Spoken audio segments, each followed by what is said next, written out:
তো ফ্রিতে dual currency card নেওয়ার জন্য আমি একটা লিঙ্ক দেবো কমেন্ট বক্সে, সেটা আপনারা ওপেন করবেন।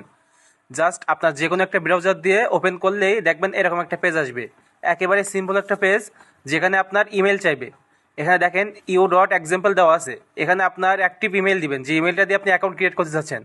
দিয়ে I want to help my friend, এখানে একটা ক্লিক দিয়ে দেখেন একদম নিচে এখানে সোয়াইপ টু হেল্প লেখা আছে, এখানে একটা ক্লিক দিয়ে দিবেন। তারপরে আপনার এই যে গুগল প্লে আছে, যার যদি অ্যাপেল হয়ে থাকে আপনার অ্যাপ স্টোরে ক্লিক করবেন, অ্যান্ড্রয়েড হলে গুগল প্লে স্টোরে ক্লিক করবেন। এই যে এবার দেখেন এই অ্যাপসটা নিয়ে আসবে। এখান থেকে এটা ইনস্টল করার পরে ওপেন করবেন। দিয়ে এখানে আপনি ওখানে যে জিমেলটা দিয়েছিলেন সেটা জিমেল দিয়ে কন্টিনিউ দিবেন। কন্টিনিউ দেওয়ার পরে আপনার জিমেইলে একটা কোড আসবে, কোডটা সিম্পলি এখানে দিয়ে আবার কন্টিনিউতে ক্লিক করবেন।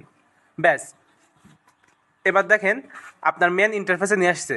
এখানে লক্ষ্য করবেন, এখানে ঝামেলা হলে কিন্তু সমস্যা, আপনি স্পেন্ডে ক্লিক করবেন, একদম নিচে স্পেন্ড, ওই স্পেন্ডে একটা ক্লিক দিয়ে দিবেন।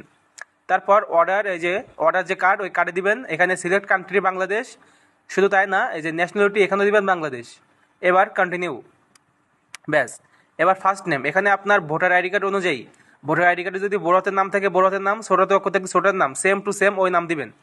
এখানেও সেম, আপনার যে তথ্যগুলো চাবে ভোটার আইডি কার্ড অনুযায়ী সুন্দর করে পূরণ করে দিবেন। প্রথম অ্যাড্রেস দেওয়া লাগবে, দ্বিতীয় ঘরে কোনো অ্যাড্রেস দেওয়া লাগবে না। দিয়ে এটা কন্টিনিউ দিয়ে দিবেন। এখানে কোনো সমস্যা হবে না, জাস্ট সিম্পল একদম প্রসেস। ব্যাস, এবার দেখেন এখানে আপনার যে প্রথম ঘরটা এখানে দিবেন হচ্ছে আপনার মার্কেটিং ম্যানেজার। আর দ্বিতীয় করে যে স্যালারি এখানে আপনারা দিবেন 1,00,000 কিংবা 10,000, যে যেটাই দেন সমস্যা নেই, আমি 1,00,000 দিয়েছি এখানে। তারপর কার্ড কী কারণে ইউজ করবেন, যে পার্সোনাল ইউজ। এবার মান্থলি স্পেন্ড লেস দেন 1,000 দিলে যথেষ্ট। এবার কন্টিনিউ।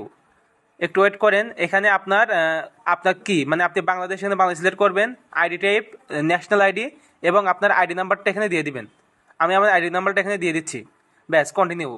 এবার এখানে লক্ষ্য করেন, এখানে আপনার আইডি কার্ডের ফ্রন্ট পার্ট দেবেন, তারপরে নিচেরটা ব্যাক পার্ট দিবেন। তবে একটা জিনিস মনে রাখবেন, এখান থেকে ফ্রন্ট পার্ট ব্যাক পার্ট দিলে কিন্তু আপনার নিবে না, আপনার ক্যান্সেল করে দিবে। আমি একটু দেখেন, আমি দিচ্ছি, একটু ওয়েট।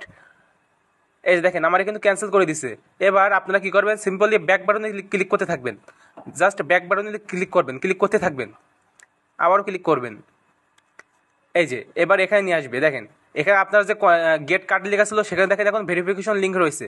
ভেরিফিকেশন লিঙ্কে ক্লিক দিয়ে দিবেন, দেওয়ার পরে স্টার্ট ভেরিফিকেশন, আবারও স্টার্ট ভেরিফিকেশন। আপনারা যদি ব্রাউজারে সমস্যা করে একটু অন্য একটা ব্রাউজার ইউজ করতে পারেন। এখান থেকে অটোমেটিক আপনার তথ্যগুলো আগে থেকে সাবমিট হয়ে থাকবে, কোনো প্রবলেম নাই। এখান থেকে ন্যাশনাল আইডি কার্ড সিলেক্ট করে আবারও আপনার ভোটার আইডি কার্ডটা এখান থেকে সাবমিট করে দিবেন, front part back part. Voter ID card submit করার পরে একটু ওয়েট করে দেখবেন আপনার ফেস ভেরিফিকেশন চাইবে। এখানে আপনার ফেস ভেরিফিকেশনটা করে নেবেন, উপর দিকে নিচের দিকে যেভাবে তাকাতে বলে তাকাবেন। ব্যাস, দেখেন সাকসেসফুল। এবার ব্যাকগ্রাউন্ড থেকে এগুলো সরিয়ে আপনি আপনার অ্যাপসে পুনরায় ঢুকবেন। ঢুকে আবার স্পেন্ডে ক্লিক করলে দেখেন লেখা আছে অ্যাক্টিভ কার্ড। জাস্ট এখানে ক্লিক দেন, দিয়ে এগুলো সম্পূর্ণ যে চারটা ঘর আছে এখানে টিকমার্ক দিয়ে দেন। টিকমার্ক দিয়ে কন্টিনিউ।